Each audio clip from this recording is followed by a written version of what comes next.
The first thing Commander Mara Voss noticed was the silence. Not the comfortable kind, not the quiet of a sleeping base or a calm morning in Colorado Springs. This was something being removed in silence. Like the world had exhaled and forgotten to breathe back in.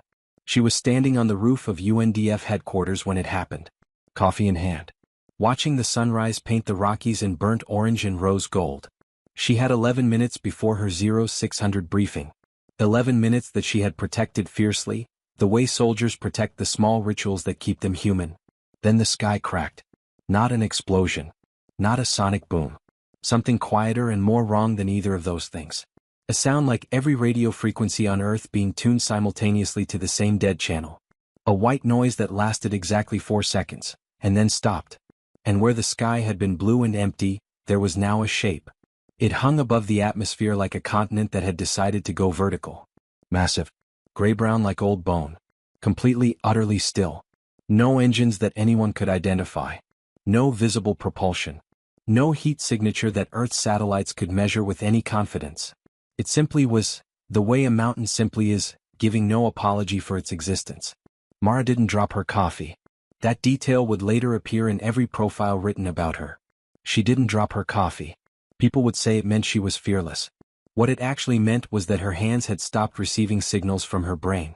She was frozen not with calm but with a total systemic pause, the way the body sometimes stops completely before deciding what to feel. Her phone buzzed. Then again. Then 14 times in 4 seconds. She answered the first call without looking at the screen. "I see it," she said. General Howard Blaine's voice came through rough and stripped of its usual authority. "The object is sitting at 62 kilometers above sea level. It's above 12 cities simultaneously, Voss. We don't understand the geometry yet." "What do you mean simultaneously?" "I mean our satellites are showing the same object above Denver, Shanghai, Lagos, Sao Paulo, Moscow and 7 others. At the same time. One object. 12 locations." Mara gently set the coffee aside.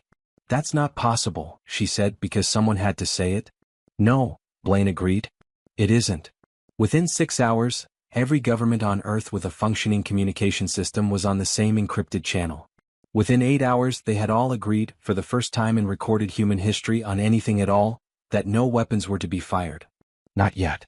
The object had done nothing aggressive. It had simply appeared. Within 12 hours it spoke.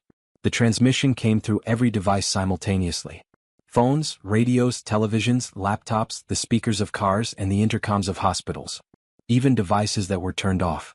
Even devices that had been destroyed. A recovered hard drive in a landfill outside of Nairobi powered on for exactly the duration of the message and then went permanently dark. The voice was not a voice exactly. It was sound arranged into meaning without passing through the usual structures of language. People who heard it didn't experience it as words but as understanding, the way you sometimes wake from a dream already knowing what it meant without being able to describe it. The message was this: you have been observed. You have been assessed. The Gilthine Conclave has determined that your civilization presents an unacceptable risk variable to 11 neighboring systems. This correspondence is not a negotiation. This letter is a notification. You have 40 of your rotations to reduce your global weapons capacity to 0. If this condition is not met, reduction will be performed externally. We do not wish you harm. We wish you containment. Then silence again. The kind that follows when a door closes. Mara spent the next 40 minutes in her office bathroom, sitting on the floor with her daughter, back against the cold metal of the supply cabinet, thinking about her 7-year-old daughter Clara, who was in 2nd grade in Colorado Springs and was probably drawing horses, the only thing she had wanted to draw since March. She was not having a breakdown. She was making a decision. When she stood up, she had made it. She walked back to the briefing room and sat at the table where 14 of the most powerful military minds on Earth were already arguing loudly about launch protocols and deterrence theory. She waited for a pause. "We're not doing this the way we've done everything else," she said. General Blaine looked at her. "Meaning?" "Meaning we've spent 6,000 years getting excellent at fighting each other. We know the geometry of human conflict. We know the pressure points, the escalation ladders, the red lines." She paused. "They don't know any of that. And Carol, right now, that is the only advantage we have." The room went quiet in a different way than the sky had.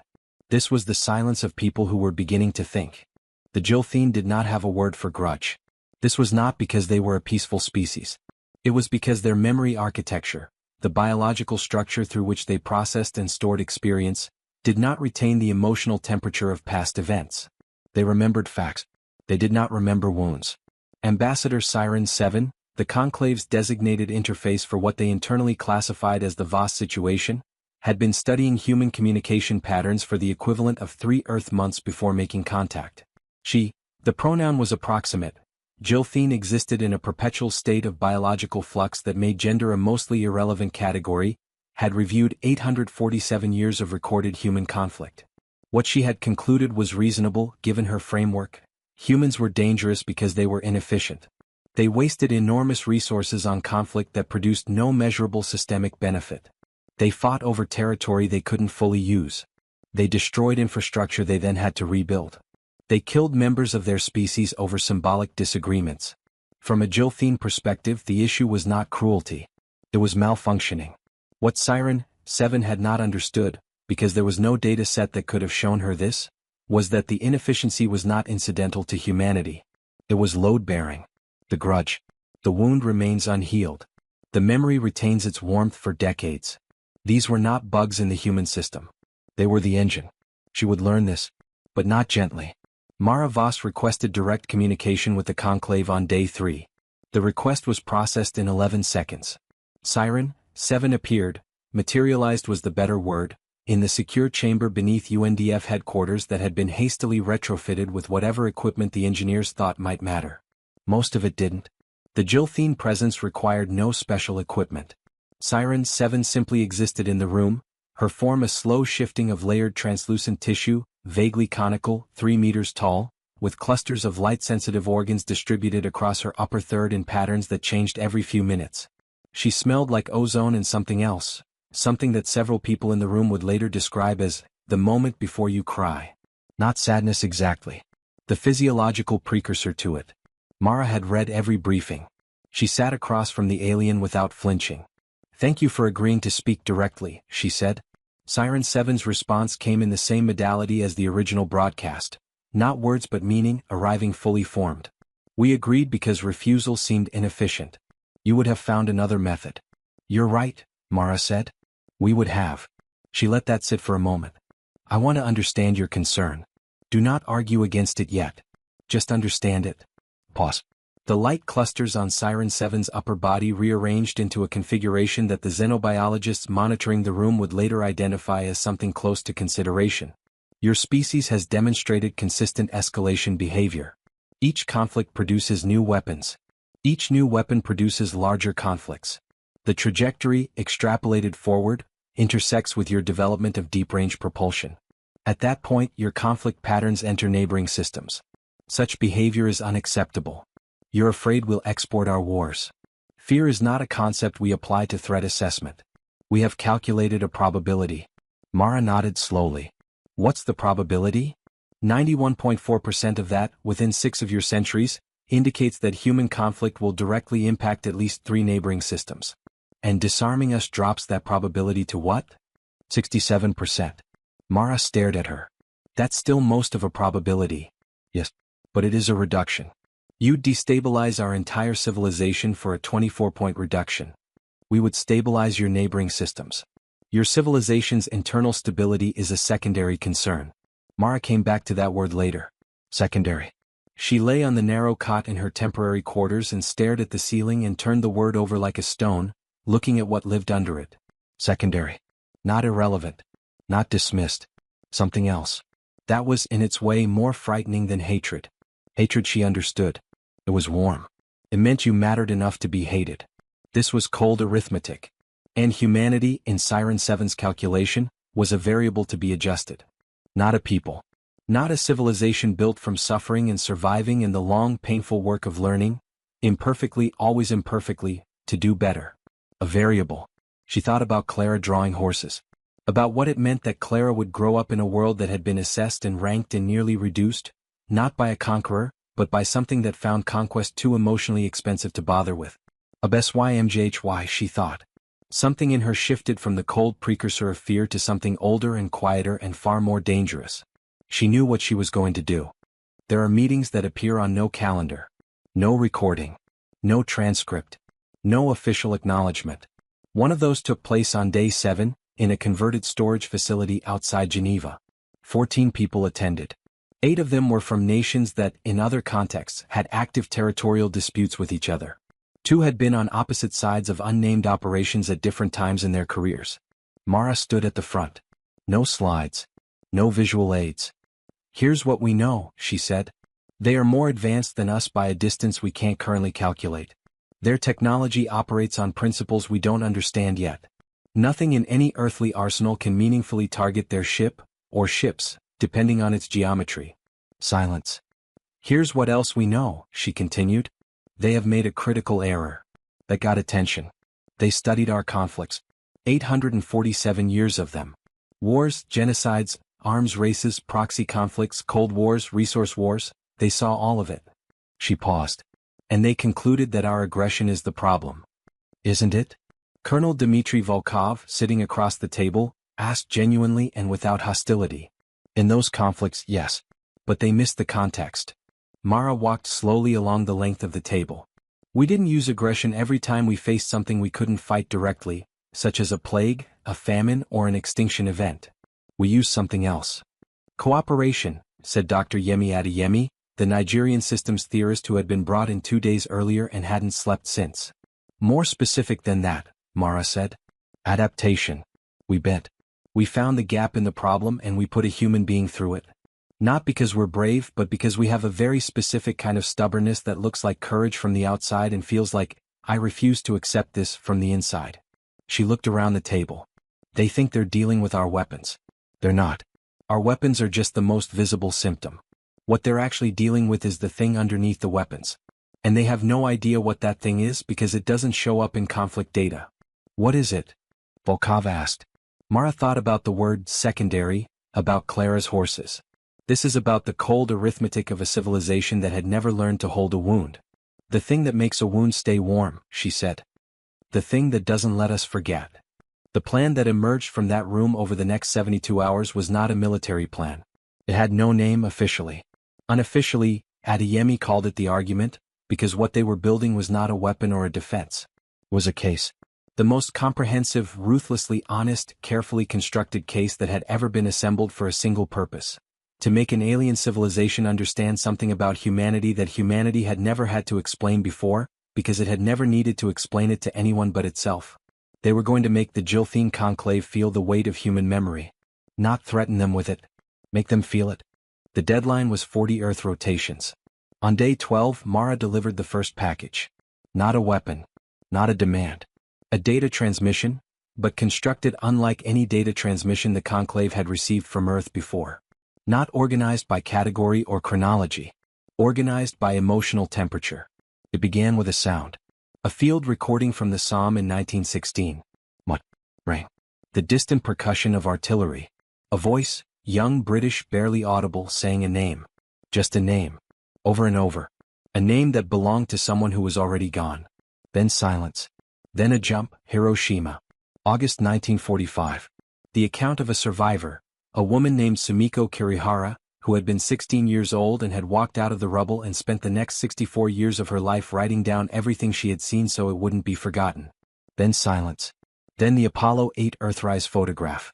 No context. Just the image. Earth as a small blue-white marble suspended in absolute black. Then silence. Then a piece of music. Beethoven's 7th Symphony, second movement. The version recorded by the Vienna Philharmonic in 1986. The one where, if you listen carefully, you can hear the players breathing. On and on. 67 hours of carefully assembled human experience, organized not to demonstrate capability or threaten consequences but to demonstrate weight. The sheer accumulated gravity of what it meant to be a species that remembered its pain and kept going anyway. Siren 7 processed the transmission in its entirety before responding. This was unusual. The Gilthine typically processed incoming data in parallel, flagging relevant sections and discarding noise. Siren 7 found herself unable to discard sections. She kept returning to the field recording from the Somme. The voice says the name. The repetition of it. She ran it through 3 separate analytical frameworks and reached the same impasse each time. She could not identify what informational function the repetition served. The name was already established. Repeating it added no new data. And yet the sound of the repetition clearly had significant functional weight for the human producing it. She queried her analytical systems. They returned the same answer: insufficient framework for classification. She sat with this information for a long time. In Jilthine cognition, sitting with something unclassified was mildly uncomfortable, like a persistent low-frequency vibration. Their minds strongly preferred resolution. Siren 7 noticed that the discomfort was not decreasing over time. It was, in fact, slowly increasing. She requested a second meeting. "Why does he say the name?" she asked without preamble. Mara had expected a different opening. She had prepared for a different opening. She paused. "Because saying it keeps the person real," she said. "Once you stop saying it, they start to feel like they might not have existed." A long pause from Siren 7. The light clusters shifted in a pattern the xenobiologists had not seen before. But they did exist. Silence does not alter the truth of their existence. "Intellectually, no," Mara said.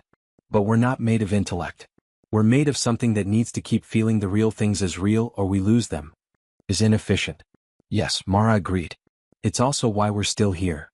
News of Siren 7's second meeting request spread through the conclave's deliberation structure within hours, which, given that the conclave operated across 7 systems through a communication medium that did not use conventional signal propagation, meant something approaching instantaneous. It caused significant disruption. The conclave had 44 member civilizations. 42 of them had, at various points in their developmental history, been assessed by the conclave's predecessor bodies as risk variables. 42 of them had been successfully adjusted, stripped of their most dangerous capabilities, guided toward what the conclave considered stable developmental trajectories. 2 had resisted adjustment. One of those civilizations no longer existed. It was not destroyed by the conclave. It destroyed itself in the conflict that had made it a risk variable in the first place. The other was, to use a term Siren 7 had now adopted from the human data transmissions, a sore point. A civilization called the Drevashal had resisted adjustment 800 years ago through a method that the conclave still classified as theoretically impossible. They had not fought. They had not fled. They had done something that the conclave's analytical frameworks had never been able to fully process, and they were now a member civilization, the only civilization in conclave history to move from risk variable to full member through a path that was not the standard one. Most conclave members preferred not to discuss the Drevashal.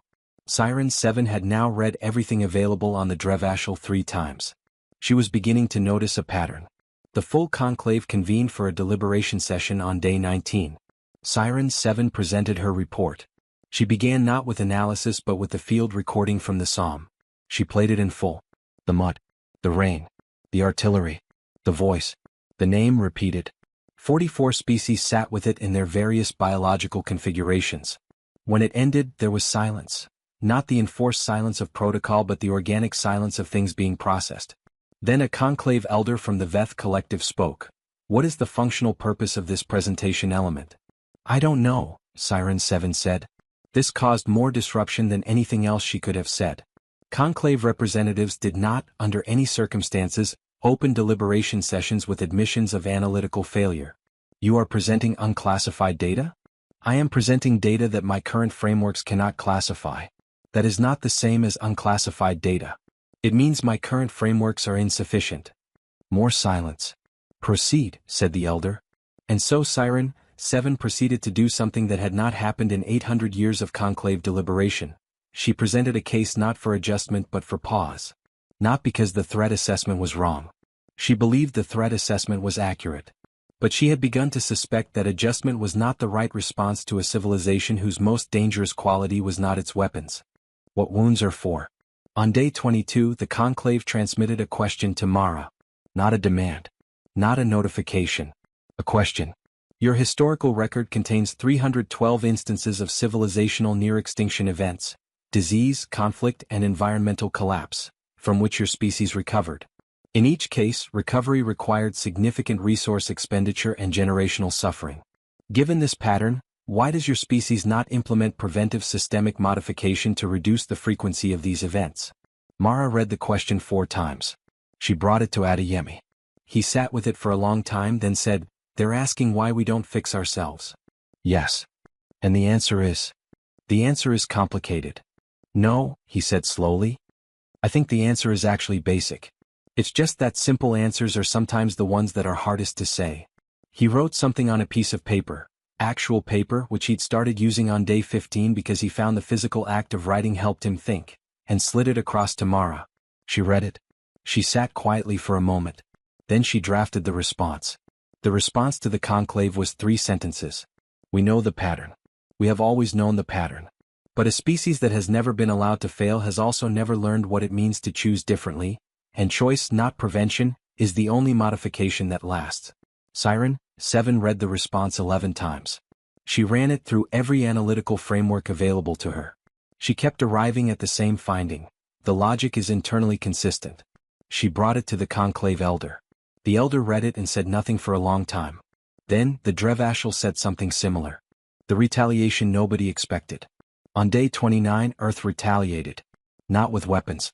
The world's scientific community, coordinated with a speed and efficiency that had never been seen in human history, powered by the particular urgency that comes from having 11 days left, transmitted to the conclave the complete, unredacted archive of every solution humanity had ever developed to problems it had itself created.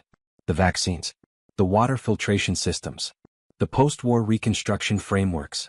The ozone recovery. The incremental, painfully slow, endlessly contested and reversed and fought over again progress of human rights over 6 centuries.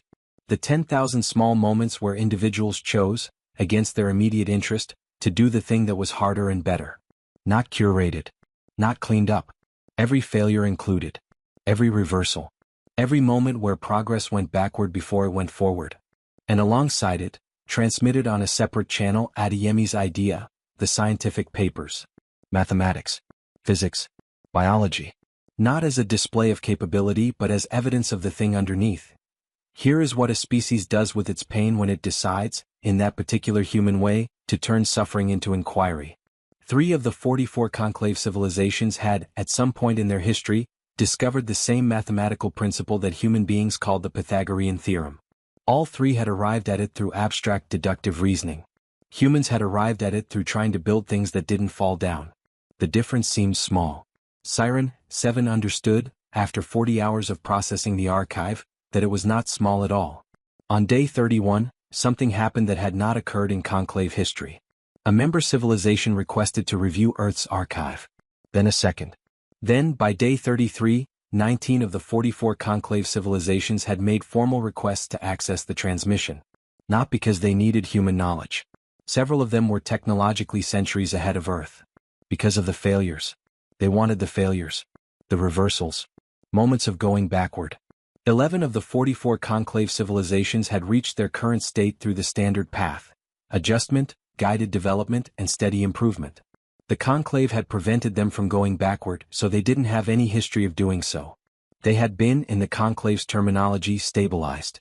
What several of them had begun to privately note, and what no deliberation framework had ever been designed to address, was a certain quality that their civilization seemed to lack in comparison to the raw, chaotic, damaged thing in the transmission. They did not have a word for it. Siren 7, who had now spent more time with human language than any other Jilthine, found one: grit. Siren 7 asks a question nobody had ever asked. On day 35, Siren 7 did something that had no precedent in her role. She requested a personal meeting with Mara. Not official. Not deliberation. Personal. Mara agreed immediately. They met in the same room as before, but this time Mara had the engineers remove everything except 2 chairs. She sat in one. Siren 7 occupied the space above and around the other in her shifting translucent configuration. You have a child? Siren 7 said. Not a question, she had reviewed all available records. Clara, Mara said. 7 years old. Do you believe she will face a near-extinction event in her lifetime?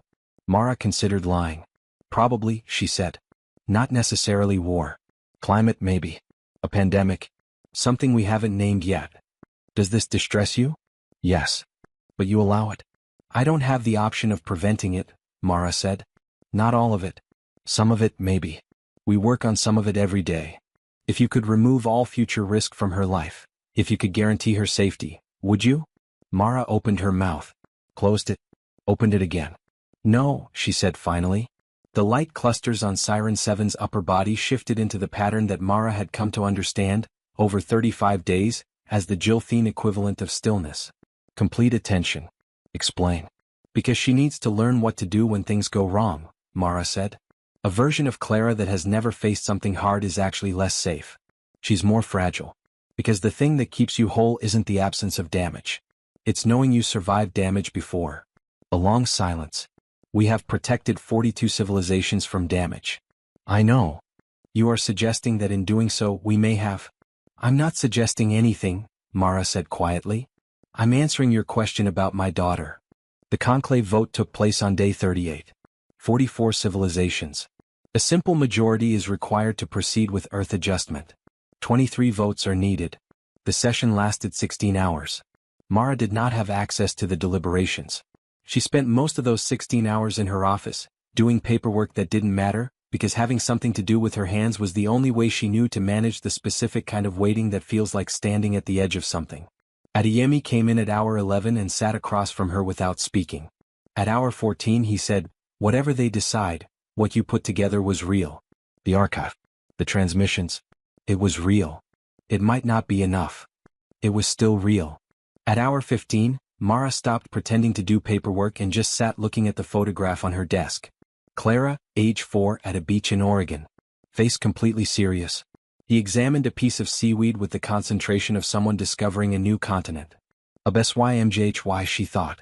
And from this point forward, whatever happens, we go differently. The result came through at hour 16 minutes 7. Not through the global broadcast system. This was done through a direct transmission to Mara's personal terminal, a choice that Siren 7 insisted on for reasons she declined to explain to the conclave. Mara read it twice. Then she put her head down on the desk and for the first time in 38 days, allowed herself to feel the full accumulated weight of what she had been carrying. Adeyemi, who had seen enough of human experience to recognize the shape of that moment, quietly got up and closed the door. The vote had been 21 to 23. 23 civilizations had voted against adjustment. The margin was 2 votes. 2 civilizations that up until day 33 had been expected to vote in favor. Both of them adjusted species, both of them stable and successful by every metric the conclave used, had changed their votes after reviewing Earth's archive. Specifically after reading the failure records. The going backward sections. They had recognized something in those records. Something they could not name but could feel, in whatever biological equivalent of feeling their species possessed. A shape that their own histories lacked. They had voted against adjustments, not because they believed humanity was safe. They voted against change because they realized their definition of safety might be flawed. The formal transmission to Earth came 2 hours later. The Gilthene Conclave has reviewed its assessment of Earth. Adjustment measures are suspended indefinitely. Earth's developmental trajectory will be monitored under a modified observation protocol. Earth is invited to submit a representative to the Conclave's developmental dialogue body, an advisory, non-voting body. This invitation is extended without precedent. Mara read it to the room. The room did not cheer. There was a particular quality to the silence that followed. Something that wasn't relief exactly because relief implies the danger has passed. The danger hadn't passed. The monitoring would continue. The 42 civilizations would not have their adjustments reviewed. The conclave was not dismantling its framework. But something had moved. Something that had not moved in 800 years had shifted 2 degrees in a new direction. 2 degrees is nothing in absolute terms. Over 800 years, it is everything. Siren 7 filed her formal report on day 40, the original deadline, now a date that meant something different than it had been intended to mean. The report was, by conclave standards, highly unusual. It contained no recommendations. It contained no probability matrices. It contained no risk assessments. It was, structurally, something that the conclave's documentation system had no category for. The closest existing category was observational memoir, a form used by field researchers to record qualitative experiences that resisted quantification. Siren 7 had never filed an observational memoir. In 300 years of service, she had always been able to quantify her experiences. The report contained one section that the conclave elder read 4 times and then, unusually, omitted from the official archive. She kept it in her personal records instead. The section read, "On day 35, I asked Commander Mara Voss if she would remove all risk from her child's future if she could. She said no. I have processed this answer across every available framework and continue to reach the same finding. The answer is both irrational and correct. I do not yet have a framework in which something can be simultaneously irrational and correct. I am constructing one. It is taking longer than any framework I have previously constructed. I believe this approach is appropriate. 6 months after the object disappeared from Earth's skies, simply ceased to be present, one morning with the same quiet wrongness with which it had arrived, Clara Voss drew a picture at school. Her teacher, Mrs. Hoffman, kept it for years afterward. It was a crayon drawing of a large gray shape above a blue-green ball. The ball was small. The gray shape was enormous. But in the drawing, several small figures stood on top of the ball, looking up. They were not drawn as frightened. Clara had given each of them a straight posture, chin up. The way her mother stood, Clara would explain when she was about to say something important. At the bottom of the drawing, in careful 7-year-old handwriting, Clara had written a caption. She had heard the phrase somewhere, her mother, maybe, or a news broadcast, or that particular way that children absorb language from the air around them without knowing where it came from. The caption read, "We didn't look away." Mrs. Hoffman would later say that what struck her years afterward was not the drawing itself. It was that Clara had drawn the gray shape slightly smaller than it actually was in all the news photographs and the blue-green ball slightly larger. She had asked Clara about it once. Clara had shrugged with the precise economy of a 7-year-old. "I wanted to get the sizes right," she said. "Indeed."